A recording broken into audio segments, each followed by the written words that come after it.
প্রিয় শিক্ষার্থী বন্ধুরা, ওয়েলকাম টু লার্ন উইথ রবি। জাতীয় বিশ্ববিদ্যালয় degree third year compulsory English. আজকে আমি তোমাদেরকে টপ 5 ডাব্লিউএস কোশ্চেনের সহজ রুলস এন্ড সহজ টেকনিকের মাধ্যমে top 5 WH question suggestion and answer তোমাদেরকে আমি দিয়ে দেব। তো আশা করি আজকের ক্লাসটি খুবই গুরুত্বপূর্ণ। আজকের ক্লাসে যদি তোমরা ডাব্লিউএস কোশ্চেনের এই টপ 5 ডাব্লিউএস কোশ্চেন যদি তোমরা সম্পূর্ণ ক্লাসটি দেখো, তাহলে তোমাদের এই ডাব্লিউএস কোশ্চেন দ্বারা তোমাদের প্যাসেজ কমন না থাকলেও কিভাবে তোমরা অ্যানসার করতে পারবা সেই বিষয়গুলো তোমরা আয়ত্তে আনতে পারবা। তো টপ 5 ডাব্লিউএস কোশ্চেন আমরা এখন দেখাবো। তোমাদের জন্য সুখবর, learn with Rabi YouTube channel পক্ষ থেকে পিডিএফ হ্যান্ডনোট ফুল 80 মার্কের কিভাবে তোমরা অ্যানসার করবা একেবারেই শিওর পাস পিডিএফ হ্যান্ডনোট তোমরা যারা নিতে চাও আমার এই স্ক্রিনে দেওয়া নম্বরে যোগাযোগ করো, দ্রুত যোগাযোগ করো, আমি তোমাদেরকে প্রোভাইড করব। এখন থেকে ফুল প্রস্তুতি নেওয়া শুরু করে দাও। তো চলে যাচ্ছি মূল অংশে।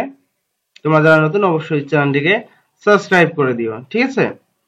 অবশ্যই তোমরা যারা আজকের এই ক্লাসটি দেখতেছো অবশ্যই তোমরা কমেন্টস করে জানাবা তোমাদের মন্তব্যগুলো, ভালো হলে ভালো, খারাপ হলে খারাপ, যেভাবে হোক তোমাদের মন্তব্যগুলো জানায় দিবা, ঠিক আছে? তোমাদের প্রবলেমগুলো। তো আমি টপ 5 ডাব্লিউএস কোশ্চেনে তোমাদেরকে দেখাবো এখন। তো আমি হোয়াই দ্বারা শুরু করেছি। দেখো, আমি হোয়াই দ্বারা যদি তোমাদের কোনো কোশ্চেন করতে হয়, ঠিক আছে, তোমরা কিভাবে বুঝবা, ঠিক আছে? তো আমি তোমাদেরকে সেটি এখন দেখাবো। তো এই হোয়াই দ্বারা ডাব্লিউএস কোশ্চেন করার ক্ষেত্রে তোমাদের আরো কিছু রুলস রয়েছে, অর্থাৎ গঠন প্ল্যান এটা কিরকম হবে সেটি আমি তোমাদেরকে এখানে দিয়েছি, তোমরা খাতায় নোট করে রাখো। প্রথমে তোমরা ডাব্লিউএস কোশ্চেন বসাবা, এরপর সাহায্যকারী ভার্ব বসাবা, এরপরে সাবজেক্ট বসাবা, এরপরে মূল ভার্ব, শেষে অবশ্যই প্রশ্নবোধক চিহ্ন, ঠিক আছে? এখন ডু ডাজ ডিড এটা কখন তোমরা বসাবা, ডু ডাজ ডিড এটা কখন বসাবা, ঠিক আছে? যখন মূল ভার্ব না থাকবে, যখন তোমাদেরকে সাহায্যকারী ভার্ব না থাকবে, এরকম যে am is are was were have has এগুলো যদি না থাকে, তবে মূল ভার্ব যদি তোমাদের প্রেজেন্ট থাকে তাহলে ডু, পাস্টে থাকলে ডিড, এবং মূল ভার্বের শেষে এস বা ইএস যুক্ত থাকলে ডাজ বসাতে হয়, ঠিক আছে? এই হচ্ছে যখন এইরকম তোমাদের সাহায্যকারী ভার্ব না থাকবে সেন্টেন্সের মধ্যে, তোমরা দেখবা যে যদি সেন্টেন্সটি প্রেজেন্ট ফর্মে আছে তাহলে ডু, আর যদি সেন্টেন্সের শেষে যদি এস বা ইএস যুক্ত, সরি, মূল ভার্বের শেষে যদি এস বা ইএস যুক্ত রয়েছে তাহলে তোমরা ডাজ বসাবে, আর যদি মূল ভার্বটি যদি পাস্ট ফর্মে থাকে তাহলে তোমরা অবশ্যই ডিড বসাবা। এই হচ্ছে ডু ডাজ ডিড এর প্রশ্ন। তো আমরা এখন মূলত তোমাদেরকে দেখাবো একেবারে ডাইরেক্ট, তোমাদেরকে কোশ্চেন দিয়ে দেখাবো। ধরো তোমাদের এই কোশ্চেনটি এসেছে, তো এই কোশ্চেনটির অ্যান্সার তোমরা কিভাবে করবা। এক নম্বরে দেখো হোয়াই, আর হোয়াই সর্বদা বাক্যের মধ্যে তোমরা দেখবা যে হোয়াই কখন তোমরা বসাবা, যখন বাক্যের মধ্যে দেখবা ফর প্লাস টু রয়েছে, ঠিক আছে, ফর অথবা টু রয়েছে, তখন কিন্তু মূলত হোয়াই দ্বারা কোশ্চেন শুরু করা যায়, ঠিক আছে? এটা একটা হোয়াই টেকনিক, ঠিক আছে? হোয়াই দ্বারা কোশ্চেন করার একটা টেকনিক বা বোঝার টেকনিক আমি তোমাদেরকে এটা দিয়েছি, মনে রাখবা, হ্যাঁ? তো এখন দেখো, Dinajpur is famous for fine rice, এই বাক্যের মধ্যে কিন্তু ফর রয়েছে, ঠিক আছে? আমি বলেছি যে ফর যদি থাকে তাহলে অবশ্যই হোয়াই দ্বারা শুরু করতে হয়। তারপরে তোমাদেরকে কারণটা বুঝতে হবে যে এখানে বাক্যটা কি বোঝাচ্ছে। Dinajpur is famous for fine rice, তার মানে দিনাজপুর কি মিনি চালের জন্য বিখ্যাত, ঠিক আছে? তো অবশ্যই বাক্যের গুরুত্বপূর্ণ অংশ তোমাদেরকে বাদ দিতে হবে। ডাব্লিউএস কোশ্চেন যখন তোমরা করবা অবশ্যই বাক্যের গুরুত্বপূর্ণ অংশটা বাদ দিয়ে তোমাদেরকে ডাব্লিউএস কোশ্চেন করতে হবে। তো এই বাক্যের গুরুত্বপূর্ণ অংশ হচ্ছে ফর ফাইন রাইস, ঠিক আছে? For fine rice. তো আমরা এটিকে আপাতত বাদ দিলাম, এটিকে আমরা বাদ দিলাম, দিয়ে আমরা ডাব্লিউএস কোশ্চেন করব। তো আমরা প্রথমে দিনাজপুরের জায়গায় আমরা উপরে যে আমরা গঠন প্রণালীটা দেখেছি যে প্রথমে আমরা ডাব্লিউএস কোশ্চেন হিসাবে যেহেতু কারণ বোঝাচ্ছে সুতরাং আমরা হোয়াই নিয়েছি। এরপর এই যে সেন্টেন্সটি রয়েছে এই সেন্টেন্সটিতে সাহায্যকারী ভাব আছে কিনা সেটি আমাদের এখন লক্ষ্য করতে হবে। সাহায্যকারী ভাব এখানে রয়েছে ইজ, সুতরাং আমরা ইজ বসাইছি, সাহায্যকারী ভার্ব থাকলে ডিরেক্টলি সাহায্যকারী ভার্ব এখানে বসাতে হবে। তারপর আমাদেরকে সাবজেক্ট বসাতে হবে। তো সাবজেক্ট এখানে কি দিনাজপুর, তো আমরা এখানে দিনাজপুর বসিয়েছি, ঠিক আছে। এরপর আমরা ফেমাস বসিয়েছি, ঠিক আছে। শেষে প্রশ্নবোধক চিহ্ন। আর এই বাক্যের গুরুত্বপূর্ণ অংশ এইটুকু অংশ কি আমরা বাদ দিয়েছি, ঠিক আছে। তাহলে আমাদের অ্যান্সার হলো যে হোয়াই ইজ দিনাজপুর ফেমাস। এই ডাব্লিউএস কোশ্চেনটা কিন্তু প্রায় পরীক্ষাতে দিয়ে থাকে যে দিনাজপুর আসলে কেন বিখ্যাত, অথবা দিনাজপুর মিনি চালের জন্য বিখ্যাত, ঠিক আছে। ঠিক আছে, এই প্রশ্নটা অবশ্য দিয়ে থাকে। তো এটা অ্যান্সার করার চেষ্টা করবো আশা করি। এরপর দেখো, he went to Dhaka by সামবুক। He went to Dhaka to buy সামবুক। সে ঢাকা যেতে চায় কিছু বই কেনার জন্য। তাহলে আমি বলেছি যে ডাব্লিউএস কোশ্চেন করার সময় অবশ্যই তোমাদেরকে বাক্যের গুরুত্বপূর্ণ অংশটা বাদ দিতে হবে। তো এখানে গুরুত্বপূর্ণ অংশটা হচ্ছে বাই সামবুক। কি? বাই সামবুক, তার মানে কিছু বই কেনার জন্য। তাহলে এটা আমরা বাদ দিলাম, বাদ দিয়ে তার মানে এটা কারণ বোঝাচ্ছে কিছু বই কেনার জন্য। কেন যেতে চায়? কিছু বই কেনার জন্য, ঠিক আছে। যেহেতু কেন বোঝাইছে এবং বাক্যের মধ্যে টু ও রয়েছে, ঠিক আছে, সুতরাং আমরা এখানে কি করলাম, সুতরাং আমরা এখানে কি হোয়াই দ্বারা শুরু করেছি, ঠিক আছে। আমরা হোয়াই এখানে নিয়ে আসলাম, হোয়াই নিয়ে আসলাম। এরপরে দেখবো যে এখানে আসলে আমাদের এই সেন্টেন্সে বা কোনো সাহায্যকারী ভাব আছে কিনা। এখানে সাহায্যকারী ভাব নেই, তো এখানে কি রয়েছে? ওয়েন্ট রয়েছে। ওয়েন্টটা কি পাস্টে রয়েছে, ঠিক আছে। মূল ভাব ওয়েন্ট এখানে পাস্টে রয়েছে। পাস্টে থাকলে অবশ্যই আমাদেরকে ডিড বসাতে হবে, তো আমরা এখানে ডিড বসিয়েছি। হ্যাঁ, এরপরে আমাদেরকে সাবজেক্ট বসাতে হবে। তো সাবজেক্ট এখানে আছে হি, ঠিক আছে, আমরা সাবজেক্ট হি বসাবো। এরপরে আমরা বসাবো কি? গো, ঠিক আছে। এরপরে আমরা গো বসাবো। মানে ওয়েন্টের প্রেজেন্ট ফর্ম তোমাদেরকে বসাতে হবে। ওয়েন্ট তো পাস্টে আছে, আমরা এই ওয়েন্টের প্রেজেন্ট ফর্ম হচ্ছে গো, ঠিক আছে। এরপর টু ঢাকা বসাবো, শেষে প্রশ্নবোধক চিহ্ন বসালাম, আমাদের সেন্টেন্সটি হয়ে গেল, ঠিক আছে। He went, why did he go to Dhaka, ঠিক আছে। এরপরে দেখো, আমি আরেকটা তোমাদেরকে এখানে দিয়েছি ডাব্লিউএস কোশ্চেন প্লাস সাহায্যকারী ভার্ব প্লাস সাবজেক্ট প্লাস মূল ভার্ব প্লাস ডু জাস্ট থাকলে তো যেটা হয় সেটা আমি তোমাদেরকে দেখাই দিলাম। এখন হোয়ার দিয়ে যদি থাকে, হোয়ার দিয়ে থাকলে তোমরা কিভাবে অ্যান্সার করবা, ঠিক আছে, বা হোয়ার কোথায় কোথায় বসাতে হবে তোমরা কিভাবে বুঝবা। তো হোয়ার দ্বারা প্রশ্ন করার নিয়ম, ঠিক আছে। আর যদি কোনো স্থানের নাম যেমন ঢাকা, তারপরে কোনো দেশের নাম, ঠিক আছে, কোনো জায়গার নাম, কোনো পার্ক বা মার্কেটের নাম ইত্যাদি যদি বুঝে থাকে তাহলে আমরা অবশ্যই হোয়ার দ্বারা শুরু করব। তার মানে কোথায় বোঝালে অবশ্যই হোয়ার দ্বারা প্রশ্ন করতে হয়, ঠিক আছে। তো আমরা যেহেতু এখানে পেয়েছি হি কাম ফ্রম ইংল্যান্ড, সে ইংল্যান্ড থেকে এসেছে। ইংল্যান্ড হচ্ছে একটা দেশের নাম, ঠিক আছে, সে ইংল্যান্ড থেকে এসেছে। সুতরাং আমরা ডাব্লিউএস হিসাবে হোয়ার এখানে নিয়ে এসেছি। তো আমরা এখানে হোয়ার বসালাম। হোয়ার বসার পর আমরা দেখবো যে এখানে আসলে ভার্ব কি রয়েছে, ঠিক আছে। সরাসরি কোনো ভার্ব রয়েছে কি? সরাসরি কোনো ভার্ব নেই, এখানে মূল ভার্ব আছে। মূল ভার্ব হচ্ছে কেম। কেমটা সর্বদা পাস্টে, তো পাস্টে থাকলে অবশ্যই তোমাদেরকে ডিড বসাতে হয়, আমি বলেছি ডু ডাজ ডিড এর মধ্যে ডিড বসাতে হয়। তো আমরা ডিড এখানে বসাইছি। এরপর সাবজেক্ট বসাবো, সাবজেক্ট আছে হি, হি বসাইলাম। এরপর এই যে মূল যে ভার্বটা রয়েছে, মূল ভার্বটার প্রেজেন্ট ফর্ম আমরা কি কাম বসালাম। এরপর বাকি ফর্ম বসালাম, শেষে প্রশ্নবোধক চিহ্ন। তাহলে আমাদের অ্যান্সার হলো যে where did he came from. অবশ্যই বাক্যের গুরুত্বপূর্ণ অংশ কোনটা? ইংল্যান্ড, ঠিক আছে। ইংল্যান্ড অবশ্যই বাদ দিয়ে তোমাদেরকে ডাব্লিউএস কোশ্চেন করতে হয়।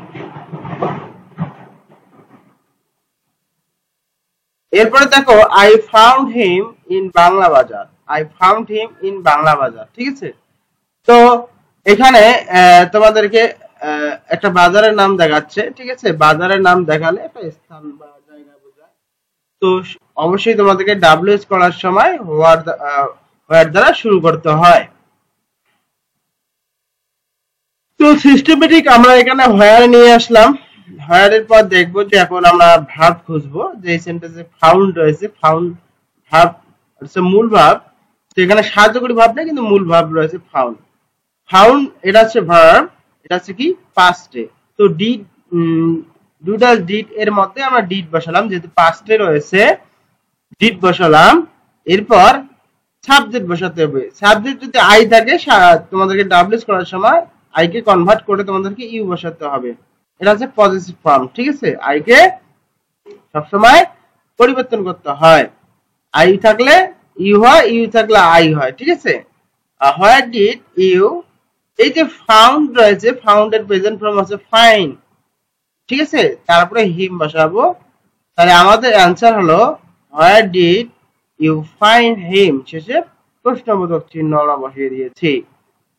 এরপরে দেখো ডাব্লিউএস কোশ্চেন প্লাস সাহায্যকারী ভার্ব প্লাস মূল verb plus verb plus do does did, ঠিক আছে? এখন অনেক সময় তোমাদের এরকম আসে যে হোয়াট টাইম মানে কত সময়, ঠিক আছে? যদি কোনো সময় দেখো যে নাও ও ক্লক, সেন্টেন্সের মধ্যে নাও ও ক্লক যদি দেখো, তাহলে তোমাদেরকে ইট ইজ, যেমন এখানে আছে it is half past time 11 নাও, এই যে এখানে সেন্টেন্সের মধ্যে নাও, নাও থাকলে হোয়াট টাইম দ্বারা শুরু করতে হয়। নাও মানে এখন, ঠিক আছে? তো হোয়াট টাইম দ্বারা শুরু করতে হয়, অথবা ক্লক থাকলে হোয়াট টাইম দ্বারা শুরু করতে হয়, ঠিক আছে? It is half past time 11 নাও, ঠিক আছে? তো আমরা যেহেতু নাও পেয়েছি, সুতরাং আমরা হোয়াট টাইম দিয়ে শুরু করেছি ডাব্লিউএস কোশ্চেন। এরপর সাহায্যকারী ভার্ব আছে ইজ, আমরা ইজ এখানে বসিয়েছি, এরপর ইট, শেষে নাও, ঠিক আছে? এরপর দেখো ইট ইজ নাও, ঠিক আছে, 10 o'clock, it is now 10 o'clock, ঠিক আছে? তা আমরা ডাব্লিউএস কোশ্চেন হিসেবে শুরু করলাম হোয়াট টাইম ইজ ইট নাও, ঠিক আছে? এখন সময় কত, ঠিক আছে? তো এইভাবে তোমরা ইজিলি প্রশ্নগুলো বুঝে বুঝে অ্যান্সার করিও। এরপর আছে একটা দেখো ডাব্লিউএস কোশ্চেন সাহায্যকারী ভার্ব প্লাস সাবজেক্ট প্লাস মূল verb plus do does did, ঠিক আছে? অর্থাৎ মূল ভার্ব অনুযায়ী ডু ডাজ ডিড বসাবা। এখন আসো হু দ্বারা আমরা শিখব। তো এখানে বলা হচ্ছে হু মানে হচ্ছে কে বা কারা, আর হোয়াট মানে হচ্ছে কি, পেশা, বয়স, উচ্চতা, গভীরতা, দৈর্ঘ্য, বস্তু বোঝালে আমরা হোয়াট দ্বারা শুরু করতে পারি। তো এখানে একটু তোমরা বুঝো যে শেক্সপিয়ার রোড হ্যামলেট, শেক্সপিয়ার হচ্ছে একজন ব্যক্তির নাম, ঠিক আছে? তিনি একটা বই লিখেছে হ্যামলেট, ঠিক আছে? তিনি কি লিখেছে? হ্যামলেট লিখেছে। তোমাদেরকে প্রশ্ন করতে হবে যে এই হ্যামলেটটা আসলে কে লিখেছে, ঠিক আছে? এক কথায় answer who wrote Hamlet, who wrote Hamlet. Just শেক্সপিয়ারের ব্যক্তির জায়গায় তোমরা এখানে হু বসাই দিবা, শেষে কোশ্চেন মূলক চিহ্ন। এরপর বলা হচ্ছে যে my brother is a doctor, my brother is a doctor, তার মানে আমার ভাই হয় একজন কি, ডাক্তার। তো এখানে একজন ব্যক্তি তার পেশাকে নির্দেশ করতেছে, ঠিক আছে? তো এখানে তোমরা অবশ্যই হোয়াট দ্বারা শুরু করবা, কেন? এখানে পেশা বোঝাচ্ছে, ডক্টরটা হচ্ছে একটা পেশা। যদি এরকম কোনো পেশা বোঝায় তাহলে তোমাদেরকে হোয়াট দ্বারা শুরু করতে হবে, ঠিক আছে? হোয়াট ইজ ইউর ব্রাদার, শেষে কোশ্চেনমূলক চিহ্ন অবশ্যই তোমরা বসাবা। এরপর হিজ হাইট ইজ 5 feet, ঠিক আছে? আমি বলেছি যে পেশা, বয়স, উচ্চতা, গভীরতা, দৈর্ঘ্য, প্রস্থ বোঝালে হোয়াট দ্বারা কোশ্চেন করতে হবে। এখানে অবশ্যই 5 feet একটা উচ্চতা, ঠিক আছে? তার উচ্চতা কত, ঠিক আছে? এখানে তোমাকে প্রশ্ন করতে হবে হোয়াট, তার উচ্চতা কি, হোয়াট ইজ হিজ হাইট, তার উচ্চতা কি, ঠিক আছে? এরপরে দেখো হাউ ইজ, হাউ, এটা তোমরা হাউ দ্বারা করতে পারো, হাউ ইজ হিজ হাইট, ঠিক আছে? তার উচ্চতা কেমন, ঠিক আছে? এটা কিন্তু দুভাবে করা যায়, হাউ দিয়ে করা যায়, আবার হোয়াট দিয়ে করা যায়, ঠিক আছে? তো আমি দুইভাবেই তোমাদেরকে এখানে করে রেখেছি, দেখাচ্ছি। অবশ্যই তোমরা যেটা ভালো হয় সেভাবেই করে নেবা। তারপরে তোমাদেরকে আমি আরেকটা দেখাচ্ছি যে ডাব্লিউএস প্লাস সাহায্যকারী ভার্ব প্লাস সাবজেক্ট প্লাস মূল verb plus do does did, ঠিক আছে? তো এখানে 5 নম্বরে তোমাদেরকে দেওয়া হয়েছে যে হোয়েন যদি কোনো বাক্যের শুরুতে বা শেষে নির্দিষ্ট সময় উল্লেখ থাকে তবে হোয়েন দ্বারা প্রশ্ন করতে হবে। এক্ষেত্রে বাক্যের মধ্যে দিন, তারিখ, মাস, বছর ইত্যাদি উল্লেখ থাকতে পারে, অথবা আগামীকাল, গতকাল, সকাল, দুপুর, বিকাল ইত্যাদি উল্লেখ থাকতে পারে। হোয়েন মানে হচ্ছে কখন, আর কখন বলতে দিন, তারিখ, মাস, সকাল, দুপুর, রাত এগুলোই বোঝায়। এখন ইংরেজিতে তোমরা বাক্যে কিভাবে চিনবে যে এটি আমরা হোয়েন দ্বারা শুরু করব? প্রিয় শিক্ষার্থী বন্ধুরা, তোমরা বাক্যের মধ্যে যদি দেখো বা সেন্টেন্সের মধ্যে যদি লক্ষ্য করো, লাস্ট প্লাস টাইম অথবা ইন প্লাস টাইম রয়েছে, লাস্ট প্লাস টাইম অথবা ইন প্লাস টাইম থাকে, তাহলে তোমাদেরকে হোয়েন দ্বারা কোশ্চেন করতে হবে। তো আমি তোমাদেরকে এক্সাম্পল দিয়েছি, হি কাম ব্যাক লাস্ট নাইট, হি কাম ব্যাক লাস্ট নাইট, তার মানে এখানে বলা হচ্ছে লাস্ট প্লাস টাইম, সে গত রাতে কি এসেছে, ব্যাক করেছে, ঠিক আছে। তাহলে এখানে লাস্ট প্লাস টাইম যেহেতু তোমাদেরকে এখানে দিয়েছে, তোমাদেরকে বুঝে নিতে হবে যে এটা একটা নির্দিষ্ট সময় বোঝাচ্ছে। তো অবশ্যই তোমাদেরকে হোয়েন দ্বারা শুরু করতে হয়। এখানে কোশ্চেন আমরা নিয়ে আসবো ডাব্লিউএস হিসাবে হোয়েন, এরপর সাহায্যকারী ভাব দেখবো। এখানে কি সাহায্যকারী ভাব এখানে নেই, মূল ভাব আছে কেম, কেম পাস্টে, সুতরাং ডু ডাজ ডিট এর মধ্যে তোমাদেরকে ডিট বসাতে হয়। এরপর সাবজেক্ট আছে হি, হি বসালাম, ঠিক আছে। আবার তোমাদেরকে এই মূল ভার্বের প্রেজেন্ট ফর্ম করতে হবে, কেম থাকলে কাম হবে, শেষে ব্যাক। আর বাক্যের গুরুত্বপূর্ণ অংশ লাস্ট নাইট, গত রাতে। তো এই গত রাতে বাদ দিয়ে আমাদের ডাব্লিউএস এর অ্যান্সার করতে হবে, তাহলে অ্যান্সারটি সঠিক হয়ে যাবে। এরপর দেখো my father will come tomorrow, দেখো টুমরো মানে কি, এখানে একটা সময় দেখাচ্ছে, ঠিক আছে, মানে আগামীকাল, আগামীকাল my father will come tomorrow, ঠিক আছে। তারপরে এখানে যেহেতু সময় একটা দেখাচ্ছে টুমরো মানে আগামীকাল, সুতরাং তোমাদেরকে হোয়েন দ্বারা শুরু করতে হবে। তোমার বাবা কখন আসবে, আগামীকাল আসবে, তাহলে কখন বোঝাচ্ছে, সো হোয়েন দ্বারা শুরু করতে হয়। তাহলে আমরা ডাব্লিউ হিসেবে হোয়েন নিয়ে আসলাম। এরপরে এখানে দেখো ভার্ব বসাতে হবে সাহায্যকারী, তো এখানে উইলটা হচ্ছে সরাসরি একটা ভার্ব, সাহায্যকারী ভার্ব, সুতরাং আমরা উইল এখানে বসাইছি, রাইট। এরপর আমাদের কি করতে হবে, সাবজেক্ট বসাতে হবে। তো সাবজেক্ট এখানে কি আছে, মাই ফাদার, তো মাই হচ্ছে পজিটিভ, মাই থাকলে অবশ্যই মাইকে কনভার্ট করে তোমাদেরকে ইওর করতে হবে। ডাব্লিউএস যখন তোমরা করবা, যদি মাই থাকে তাহলে মাই সর্বদা পরিবর্তন, মাই থাকলে ইওর হয়, আবার ইওর থাকলে তখন ওইখানে মাই হতো, ডিরেক্টলি আমি বলতেছি, যেটা কনভার্ট করতে হয়। তাহলে হোয়েন উইল ইওর ফাদার্স কাম, ঠিক আছে, একেবারে সোজা আনসার। এরপর দেখো আই স হিম স্টারডে মানে গতকাল, ঠিক আছে, আই স হিম স্টারডে, তাকে আমি কি গতকাল দেখেছি, রাইট। তাহলে গতকাল হচ্ছে একটা সময়, সময় যেহেতু বোঝাচ্ছে, সুতরাং আমাদেরকে হোয়েন দ্বারা শুরু করতে হবে। তো হোয়েন এখানে নিয়ে আসলাম।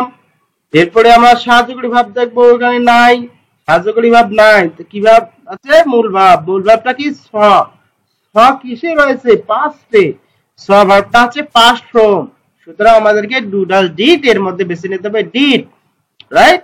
তো হোয়েন ডিড, এখানে সাবজেক্ট কি আছে, আই, আই থাকলে ইউ হয়, পজিটিভ ফর্ম, এখানে যদি ইউ থাকতো তাহলে এখানে আই হতো, এখানে আই আছে, সুতরাং এখানে ইউ হবে। হোয়েন ডিড ইউ, এখানে এই যে মূল ভার্বটি রয়েছে, মূল ভার্বটির প্রেজেন্ট ফর্ম হচ্ছে see, when did you see him, এই স্টারটা হচ্ছে বাক্যের গুরুত্বপূর্ণ অংশ, এটাকে আমাদেরকে বাদ দিয়ে ডাব্লিউএস গুণা করতে হবে, রাইট।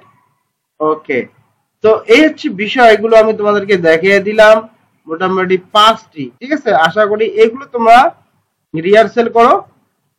এটা আমার প্রথম ডাব্লিউএস ক্লাস, এবছরে তোমাদের 2025 সালে যারা ইংরেজি পরীক্ষা দিবা, ঠিক আছে, তোমাদের এটা প্রথম ক্লাস আমি দিচ্ছি।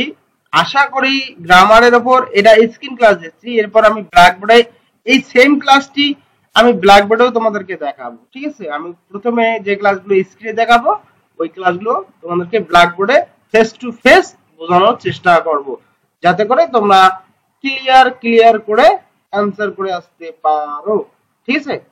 তো তোমাদের যাদের হ্যান্ডনোট প্রয়োজন এখনই পড়া শুরু করে দাও ইনশাআল্লাহ। ধন্যবাদ সবাইকে।